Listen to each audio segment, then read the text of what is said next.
देख लीजिए पर काम आ रहा है, पूरी परी आ गई है यहाँ तो।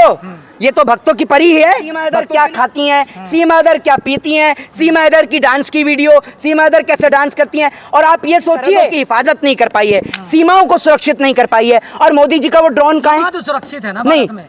कौन सी सीमा आई हुई है? आई हुई है ना सीमा, सुरक्षित तो है।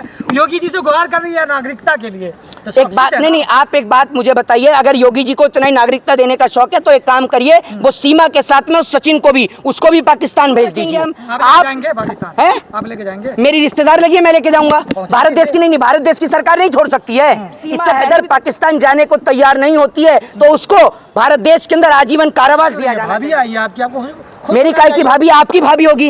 मैं क्यों खुश होऊंगा? अरे भैया आप खुश होंगे, मैं क्यों खुश होऊंगा? वो पाकिस्तान जो हमारे देश के जवानों का खून बहाता है, मेरे घर से इंडियन आर्मी के लिए फर्राटेदार इंग्लिश कैसे बोल सकता है, कैसे पढ़ सकता है? हमारे देश के प्रधानमंत्री जी एंटायर पॉलिटिकल साइंस में MA करके आए हैं, उसके बाद 2 टेलीप्रॉम्प्टर लगे होने के बाद वो ठीक से इंग्लिश नहीं पढ़ पाते। तो पाकिस्तान से एक महिला आई हुई है जिनको जासूस बताया जा रहा है भारत में, नेपाल के रास्ते भारत पहुंची है और दिल्ली के सटे करीब नोएडा में पहुंची हुई है।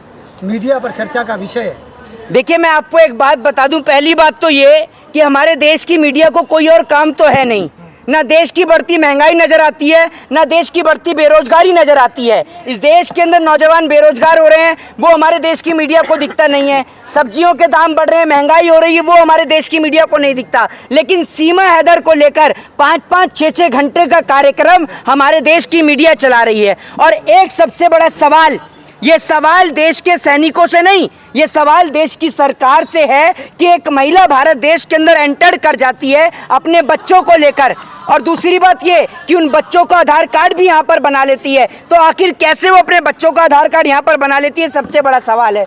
दूसरी बात ये कि आप उस महिला के ऊपर कैसे भरोसा कर सकते हैं जिस महिला का चाचा और भाई पाकिस्तान की आर्मी के अंदर है? क्या आपको नहीं लगता कि भारत देश की सुरक्षा को कहीं ना कहीं खतरा है उस महिला से? और वो लोग जो उसको अपनी भाभी बताने में लग रहे हैं, भौजाई बताने में लग रहे हैं, और बुढ़े हैं तो अपने चचिया ससुर बताने में लग रहे हैं, उनको शर्म नहीं आ रही है इस बात को लेकर?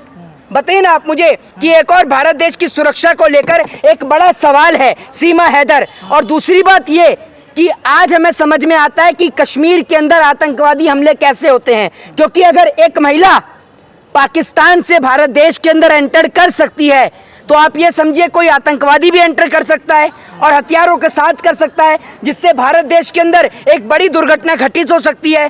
तो मैं पूछना चाहता हूं हमारे देश के गृह मंत्रालय से कि देश का गृह मंत्रालय क्या कर रहा है, भारत देश की IB इंटेलिजेंस क्या कर रही है? दूसरी बात ये कि ATS ने जब सीमा हैदर से पूछताछ करी तो उसमें पता ये चलता है कि सीमा हैदर के पास में 4 मोबाइल फोन्स हैं, 4 मोबाइल फोन है, मोबाइल फोन के अंदर सिम भी है। जब मोबाइल फोन के अंदर सिम है तो सीमा हैदर को हॉटस्पॉट से बात करने की क्या जरूरत है? ये सबसे बड़ा सवाल है। अगर आपके मोबाइल फोन के अंदर सिम है तो आप हॉटस्पॉट के जरिए बात क्यों कर रहे हैं? ये सबसे बड़ा सवाल है। प्रधानमंत्री तो कहते हैं कि पाकिस्तान से कोई पर भी नहीं मार सकता भारत में। तो आप देख लीजिए पर काम आ रहा है, पूरी परी आ गई है यहाँ तो।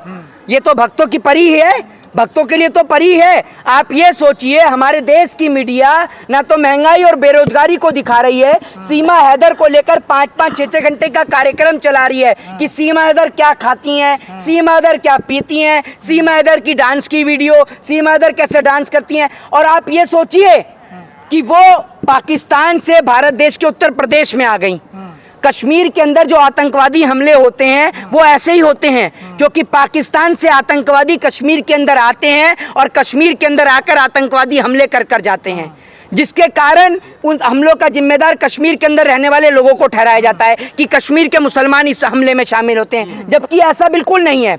कश्मीर के अंदर जितने भी हमले होते हैं वो पाकिस्तान के द्वारा ही होते हैं। आज तक हमारे देश की सरकार हमारे देश की सरहदों की हिफाजत नहीं कर पाई है, सीमाओं को सुरक्षित नहीं कर पाई है। और मोदी जी का वो ड्रोन कहाँ है? तो सुरक्षित है ना नहीं, भारत में। कौन सी सीमा आई हुई है? आई हुई है ना सीमा, सुरक्षित तो है। योगी जी से गुहार कर रही है नागरिकता के लिए, तो एक बात नहीं, आप एक बात मुझे बताइए, अगर योगी जी को इतना ही नागरिकता देने का शौक है तो एक काम करिए, वो सीमा के साथ में उस सचिन को भी, उसको भी पाकिस्तान भेज दीजिए। क्यों रखेंगे हम? आप जाएंगे पाकिस्तान? हैं? आप लेके जाएंगे? मेरी रिश्तेदार लगी है, मैं लेके जाऊंगा। भारत देश की नहीं, भारत देश की सरकार नहीं छोड़ सकती है। इससे पहले भी तो छोड़ा है, इससे पहले भी एक महिला आई थी, आपको याद होगा, तो उसको भी तो छोड़ा था। भाई हम अपने देश की सुरक्षा के साथ में कोई भी समझौता नहीं कर सकते, ये बात आप समझिए।